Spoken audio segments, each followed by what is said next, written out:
The thing that inspired me to be a leader in the community is when I became conscious of the issues in my community. Which is plenty, but if you want to give them more. A young man that I was mentoring, he was 14 years old. He was found guilty of first-degree murder. And I took responsibility for it and just came back to the table like, what can I do different to stop this from happening? So I started talking to a lot of the kids in the community and even this individual, and come to find out they really didn't know who they were or where they came from. And there's no place better than to figure all that out than actually go back to the motherland. And through that, Genesis evolved. I've never really been out the country, so this is my first time, and I was excited. I'll finally be leaving the U.S. to see something different. You know how they talk about the trip to the Holy Mecca? I felt like this would be my trip to the Holy Mecca for me. Ghana was a Holy Mecca for me. We hear so much negative stuff when it comes to African American history, and I felt like my trip to Ghana would definitely change that, because I always heard about a single story, and I wanted to change my single story. I wanted to experience it firsthand, and I wanted to also see the linkage between African American and Ghanaians. Now you know something is not right, you can't really pinpoint it. It was one of those things. And then when I actually took the trip to Africa, I'm like, yo, this is it. We have to implement this back home.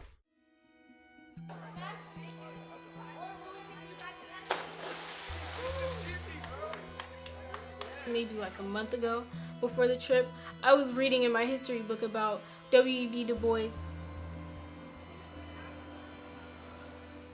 I was amazed with his library on how many books he had. And then walking in, there's like pictures on the wall of him and his wife, his kids, and him meeting different people. There's his office and where he actually set his books, his libraries. Then you go a step deeper, it's actually his living room. He died in here on 27th August in 1963. Me and my friend, we were looking at the bookshelf and we saw all these different books that I've never even heard of. We didn't have that much time, but we were quickly skimming a book about Black Power, and all of them had titles that were very inspiring, and I really wish we could have stayed longer to kind of read them. We traveled to the Kwame Nkrumah Memorial. He was a leader to their independence in Ghana. That's the symbol of Sankofa, which means go back to your root. We should learn from the past. We shouldn't repeat the same mistake we made in the past. Though we come from different backgrounds, with different color of skin, with different languages, we are still one race. That's why you want all of us to be under one continental union law. It was really cool to see how important he was to the people of Ghana. You see a statue of him with his head off, and his head is sitting right next to them, and we automatically wondered, why is his head in a different place and there's holes in his statue? He's so significant that somebody wanted to take that significance away and actually shoot his statue. To achieve those dreams. But unfortunately, his government was ousted in 1966. So that's the unfinished work of Dr. Kwame Nkrumah. He really made something out of nothing in a place where he was actually, he was taken out of and put into a prison, and he still came back and did what he did. He still, made them an independent country. So that was like, he's making something out of nothing. In America, where I live in Hunters Point, I can make something out of nothing. I can start from the ground up and actually build something from it. And he inspired me to do that.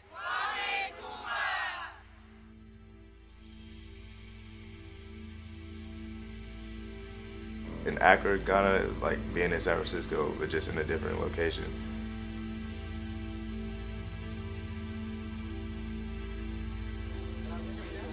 The Shy Hills Reserve was where we saw the zebras and where we saw the ostrich. Shy Hills was really like a place where I could be one with nature. We also got to go through different caves and also rock climbing, almost like real rock climbing. I'm not really an active person, so the hike was kind of difficult for me, but it felt good to be at the top and see the view. We in the jungle, I'm the queen, you know. The highlight of the trip is seeing our kids interact with kids in Ghana. and how passionate the kids over there are about education.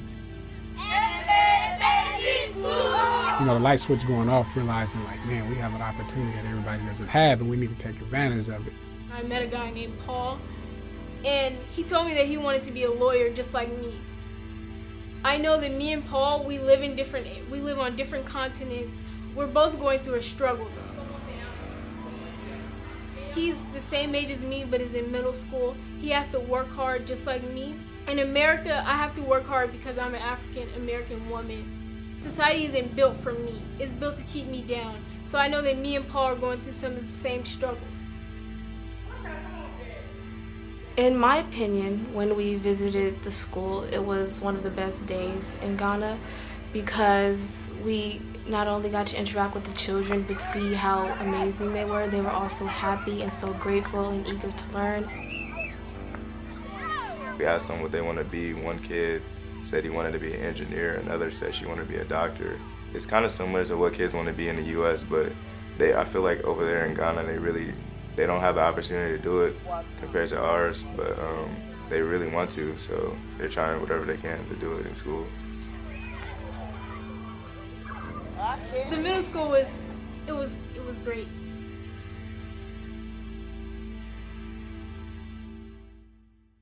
When we went to the Kente village, we saw how they made the Kente cloth from scratch, and I actually got to go on the machine where they made it. They used their feet and their hands to pull the strings, and it was really cool to see. They're making the machines that they're using to work.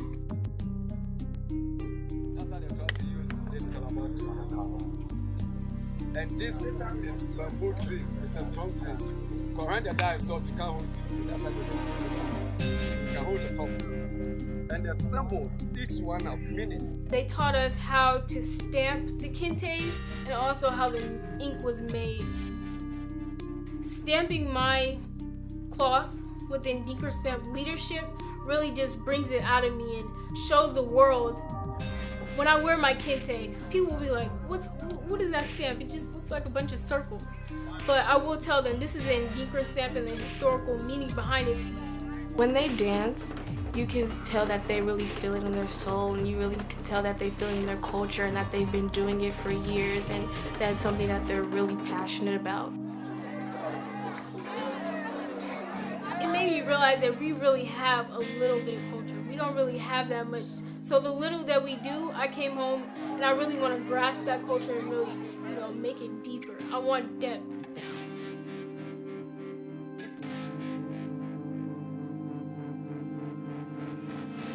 Being in a forest in Africa, I never thought I would be in a forest in Africa. And if you want to come back, you just take your left-hand side. That is, instead of 7, you walk on just 3 bridges. But I assure you to enjoy your trip by going through the 7 bridges. We all had to walk on these canopy bridges. We kind of have them in the US, but they're like a long bridge. You're like suspended on top of nothing, just trees below you, and you're walking to the next spot. It was like 7 of them. It was fun.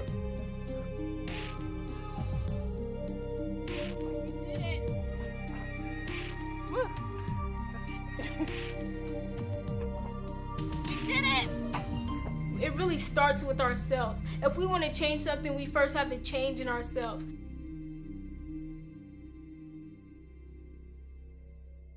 When I first met Stephen Corso, it was kind of like, I've been waiting for you.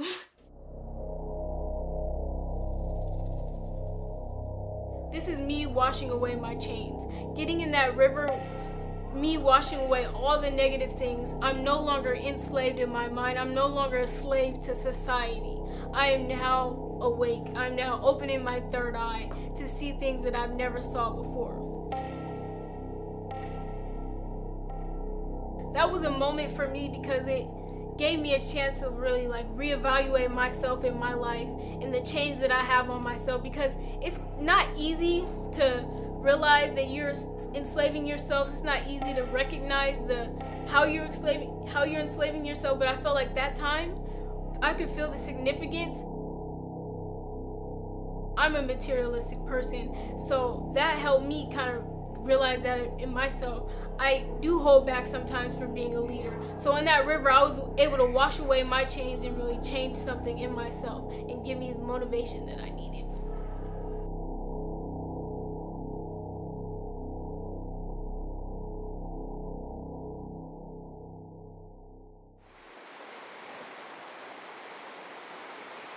The vibe is different. When you walk into Ghana, you feel happiness. When you walk into that slave castle and into those dungeons, it's like, wait, stuff is getting real.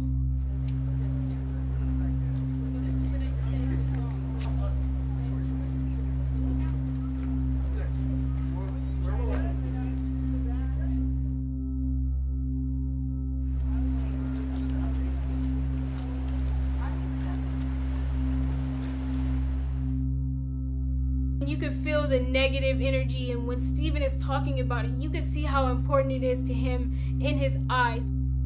They were branded rebellious and were just left in there to die.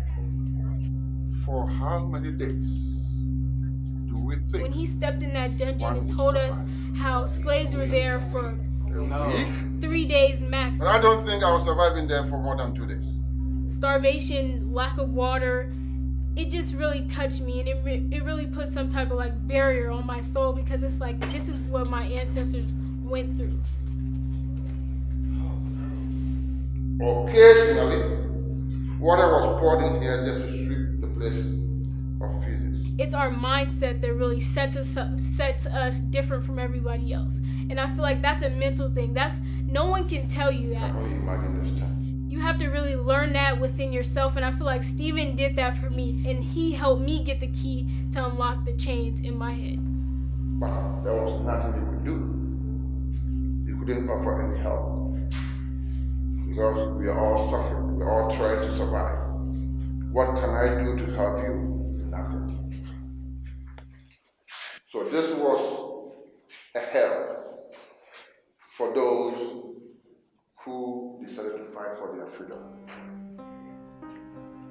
They were seen as the stubborn ones, the difficult ones.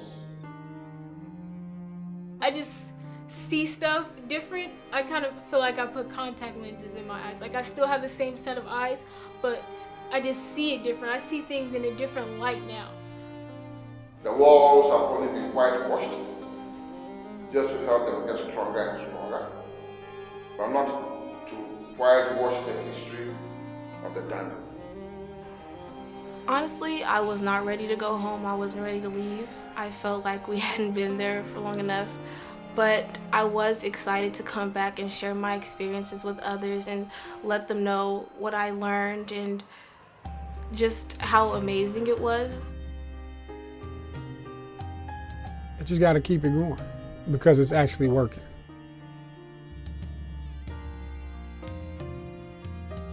When it was time to go, it was really like heartbreak. I didn't want to go. I was just sad. I was like, I just don't want to leave. All these people I just met, all these kids that want us to stay, want to meet us, talk to us. It was just, I didn't want to come back yet. The whole time in the bus ride, I had my head against the window. I was just looking out the window like, I want to stay here. One of the ways that Ghana changed me was finding the meaning of self-love and later loving the people around you and loving your community. And I feel that that's something that the African American community does struggle with. Black on black crime, I didn't want to come back to that. Being there, you felt like so alive and just open that you could just be another person. You don't have to come back and be the same person that you was before. And that's one thing that JJ preached to us about coming back to our environment and just changing.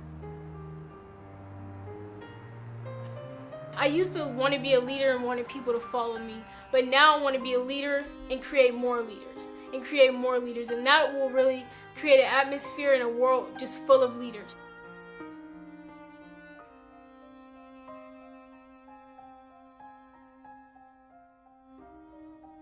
I felt home in a place that I'd never been. I just fell in love with it.